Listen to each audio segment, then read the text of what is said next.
Welcome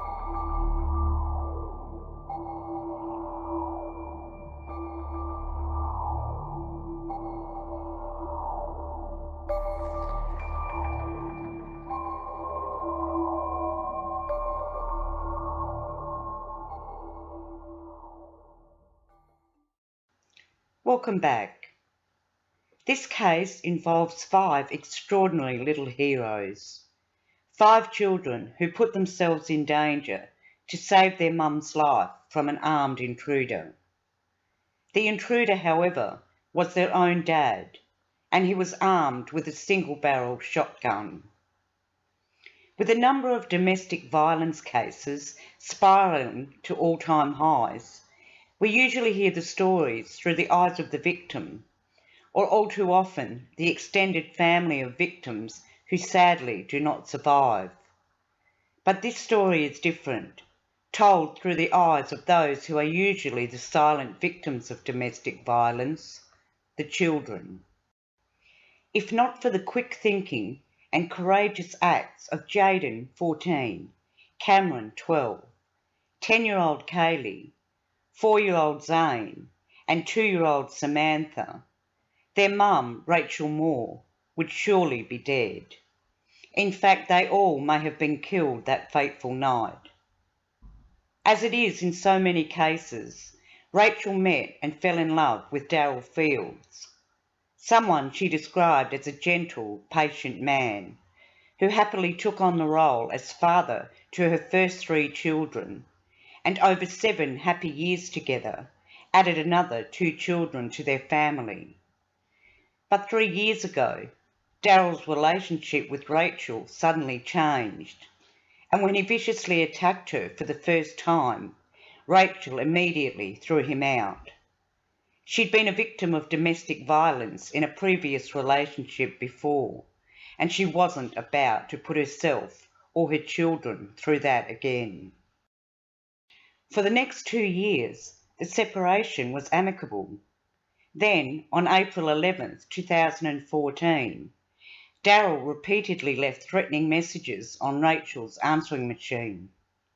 He'd been drinking all day, and the drunker he got, the worse the threats became.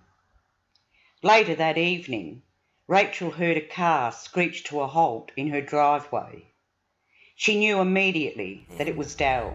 Went in, turned the TV on for them, was going to start running baths and all that, and that's when I heard him. I knew it was him. Screech into the driveway.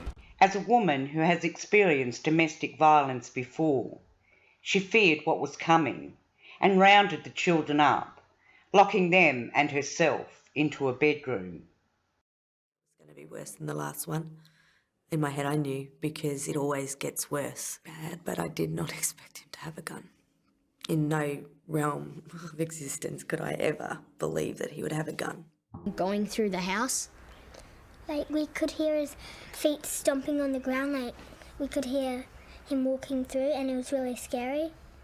He just looked at me like a psychopath. Breaking open the door, Daryl cocked the gun, put a bullet in, and aimed straight at Rachael. The children were screaming, begging him not to shoot. Do it, Daddy, and he said, you don't have a dad anymore. Yeah, I thought he was going to kill me. I knew I was going to be shot. I knew I had to take the bullet. And I knew it had to be me because I didn't want him anywhere near my kids. Put up a gun. And he had that aimed at Mum for a while. I remember saying, oh God, in my mind.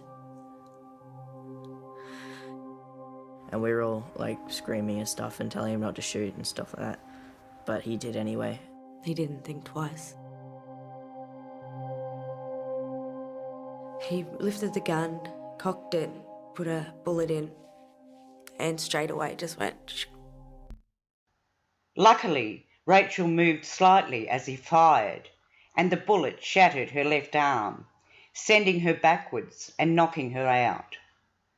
But instead of being crippled by fear, her brave children sprang into action, forming their own little army to protect their mother. 12-year-old Cameron was the first to act, As Daryl went to reload the gun, Cameron elbowed a man twice his size in the stomach and seized the gun. He then had the foresight to run outside and hide it. I actually thought that's it. Thought it might have been the end for the whole family. Or my brothers and sisters as well, maybe. Decided I'm gonna do what I can to stop this, no matter what I have to do. Well, when he had the gun pointed at my mum, I ran forward and elbowed him and disarmed him.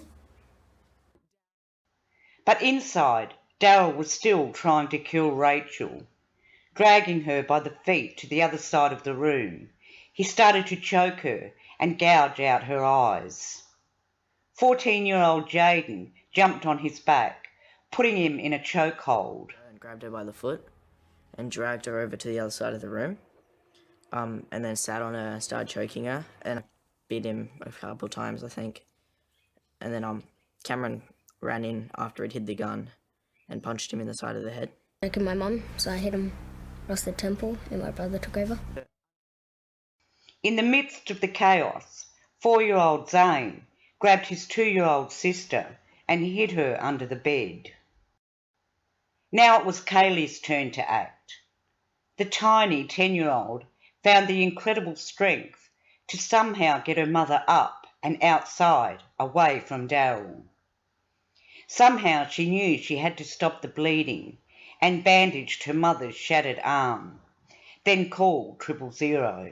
My daughter picked up my arm and me. I just remember her, what I felt like was she was carrying me. I got her far distance away from him so that if he went back for her, that the boys could stop him. It was quite disgusting and scary. I thought that she would die before the ambulance got there because they took a long time. When police finally arrived, Cameron told them, "My mum's been shot. Dad's in the house, but it's okay. I disarmed him. The gun is under the porch." I could just feel the wind pushing against my hair as I walked down the driveway, and I kept on running back up to check on Mum and Dad. And there, she's been shot. Don't worry, I disarmed him. It's the gun's under the balcony. It's all safe to go up. And they said, "Oh, we need to make procedure calls," stuff like that. I kept on Like, it was hard for stopping me to sit there and there knowing my mum's in trouble up there. Yeah, I thought that they'd interview me and I could run back up to see her. But that was the last time I got to see her for a couple of weeks. It should be mentioned that Jaden, Cameron and Kaylee are child actors, and as part of their acting lessons, they had trained in fight choreography and martial arts just 2 weeks prior to the attack. Some may call it a coincidence, others may call it fate. You don't think about it, you just do it. Mum said to Cameron, "Get the ambulance or I'm gonna die." We thought when she was in hospital it was all okay and it was great and fine, but it really wasn't. She was fighting for her life. She died nearly 5 times. She died 5 times. They bring her back. Rachael lost 2/3 of her blood by the time she was taken to hospital and almost lost her arm. After 15 long, complicated operations, the artery kept pumping and Rachael survived. She had the fighting spirit her children so clearly inherited. As unfathomable as what Rachael and her children had had to bear, she says they are all getting better. But her children, of course, still struggle to understand how such a violent act could come from someone who was meant to love them, to protect them, someone they loved so dearly. They lost their dad as well. They lost the man that they thought was strong and would always look after them. Jealousy and rage, and that alcohol fuels violence. That's best I can. I don't know how to explain it because I don't know. I don't know how he did that.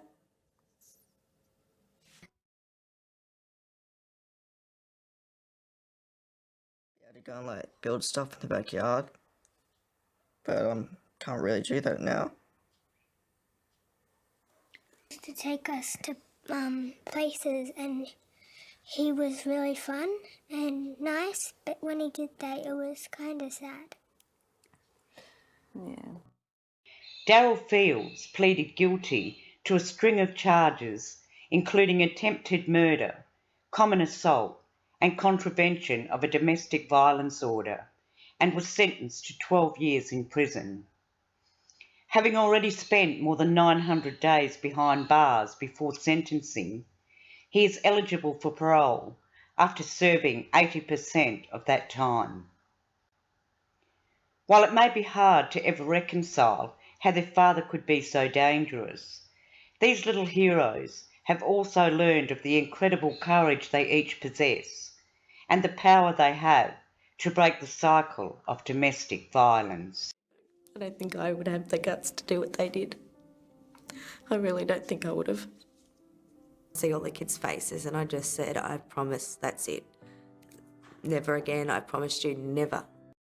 In 2017, the eldest boys, Jaden and Cameron, were presented the Star of Courage Medal for selflessly putting themselves in jeopardy to protect the lives of others. Their younger siblings, Kaylee and Zane, each received a bravery medal for their actions. God, I just wanted them out of there, but now I thank God they were there. I thank God for my children, for saving my life. And I feel pretty good. I feel very happy that she's alive and she made it. I don't really think about me saving her life. I just think that she's alive and that's all that matters. I'd like to thank 12-year-old Ashley Marina for sharing her incredible cover of the Andra Day song Rise Up as a fitting tribute to this courageous little family. You can find more of Ashley's phenomenal singing in a link in the description box below.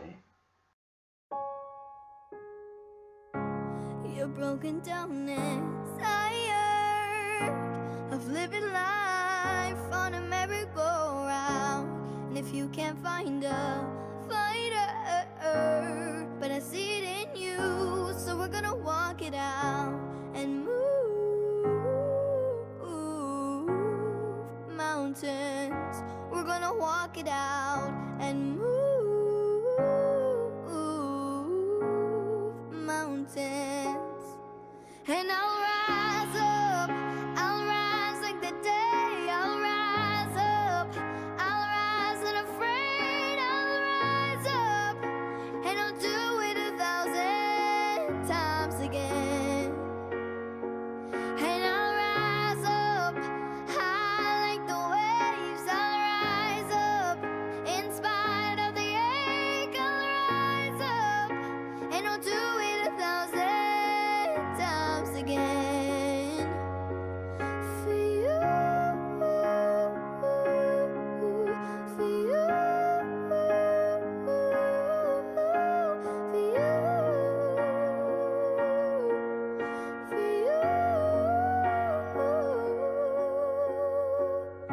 When the silence isn't quiet and it feels like it's getting hard to breathe, and I know you feel like dying, but I promise we'll bring the world to its feet and move mountains, bring it to its feet and move mountains. And I'll rise up, I'll rise like the day. I'll rise up, I'll rise unafraid. I'll rise up, and I'll do it 1,000 times again.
1,000 times again.